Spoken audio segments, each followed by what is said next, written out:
Hello friends, Kathiawadi કિચનમાં તમારું સ્વાગત છે। તો આજે બનાવીશું આપણે રાગી હલવો કે રાગી શીરો। તમે શું કહો છો તે મને કોમેન્ટમાં જરૂર કહેજો। રાગીનો હલવો છે તેને તમે ફરારમાં પણ ખાઈ શકો છો। ચેનલમાં નવા હોવ ને ચેનલને સબસ્ક્રાઈબ ના કરી હોય તો ચેનલને પણ સબસ્ક્રાઈબ કરી દેજો। સબસ્ક્રાઈબ કરવાનું ભૂલતા નહીં। તો હલવો બનાવવા માટે સૌપ્રથમ ઇન્ગ્રીડિયન્ટ્સ જોઈ લઈશું। ઇન્ગ્રીડિયન્ટ્સમાં સૌપ્રથમ 1 વાટકી રાગીનો લોટ લેશું। રાગીનો લોટ છે તે તમને કોઈ પણ સુપર માર્કેટ કે કરિયાણાની દુકાને આરામથી મળી જશે। અડધો લીટર દૂધ લીધું છે। 1 વાટકી ખાંડ લેશું। 1 કપ પાણી, 1 કપ ઘી, થોડા કાજુ, બદામ અને પિસ્તા લીધા છે અને 1 ટીસ્પૂન એલચી પાવડર લેશું। કાજુ, બદામ, પિસ્તાને આપણે કટ કરી લેશું। તો બધા ઇન્ગ્રીડિયન્ટ્સ તૈયાર છે, થોડી વાર માટે સાઈડમાં રાખી દેશું।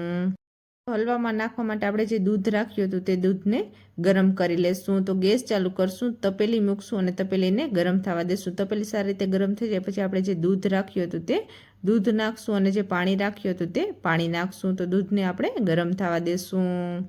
1 થી 2 વાર દૂધ છે તે ઉપર આવી જાય ત્યાં સુધી આપણે તેને હલાવતું રહેવાનું છે। દૂધ બહાર ના નીકળી જાય તેનું તમારે ખાસ ધ્યાન રાખવાનું છે। તો દૂધ છે તે સારી રીતે ગરમ થઈ ગયું છે, થોડી વાર માટે સાઈડમાં રાખી દેશું। તો હલવો બનાવવા માટે ગેસ ચાલુ કરશું, એક પેન મૂકશું અને પેનને ગરમ થવા દેશું। પેન સારી રીતે ગરમ થઈ જાય પછી આપણે જે ઘી રાખ્યું હતું તે ઘી નાખશું અને ઘીને પણ ગરમ થવા દેશું। ઘી સારી રીતે ગરમ થઈ જાય પછી આપણે જે રાગીનો લોટ રાખ્યો હતો તે નાખશું અને રાગીના લોટને આપણે શેકી લેશું।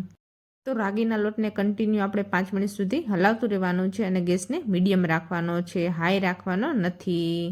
રાગીનો લોટ શેકાઈ જશે અને 5 મિનિટ થઈ જશે તો સુગંધ આવવા મળશે એટલે લોટ છે તે સારી રીતે શેકાઈ ગયો હશે અને આ લોટમાં કલર છે તે ચેન્જ થશે નહીં। તો રાગીનો લોટ છે તે ઘીમાં સારી રીતે શેકાઈ ગયો છે। તો જે દૂધ રાખ્યું હતું તે દૂધ નાખશું। તો દૂધને સારી રીતે મિક્સ કરી દેશું અને કન્ટિન્યુ આપણે 2 મિનિટ સુધી હલાવતું રહેવાનું છે।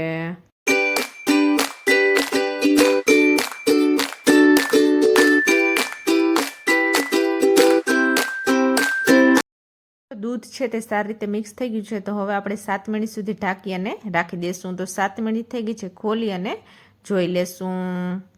જે ખાંડ રાખી હતી તે ખાંડ નાખશું। ખાંડ નાખી અને ખાંડને પણ સારી રીતે મિક્સ કરી દઈશું। તો ખાંડ તમે જેટલું ગીળું ખાતા હો એ પ્રમાણે તમારે નાખવાની છે। તો ખાંડને તમારે પીસીને નાખવી હોય તો તમે મિક્સર જારમાં ખાંડને પીસીને પણ નાખી શકો છો। તો ખાંડને સારી રીતે મિક્સ કરી દઈશું। ખાંડ છે તે સારી રીતે મિક્સ થઈ ગઈ છે। તો ખાંડ સારી રીતે મિક્સ થઈ જાય પછી જે કાજુ, બદામ, પિસ્તા કટ કરીને રાખ્યા હતા તે નાખશું।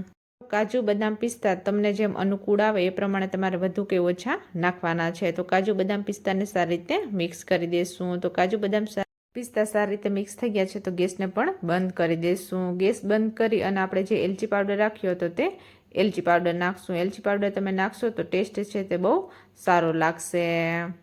એલચી પાવડર નાખી અને એલચી પાવડરને સારી રીતે મિક્સ કરી દઈશું। તો હલવો તૈયાર છે। તો હલવાને આપણે ગરમા ગરમ એક વાસણમાં કાઢી લેશું। જો તમારી પાસે કોઈ મોળ અવેલેબલ હોય તો તમે હલવાને મોળમાં પણ કાઢી શકો છો।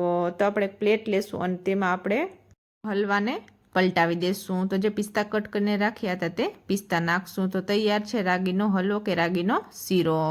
તો રાગીના હલવાને તમે ગરમા ગરમ ખાશો તો ટેસ્ટમાં એકદમ ટેસ્ટી લાગશે। તો તમે પણ એકવાર રાગીનો હલવો જરૂર બનાવજો। આ હલવાને તમે ઉપવાસમાં પણ ખાઈ શકો છો।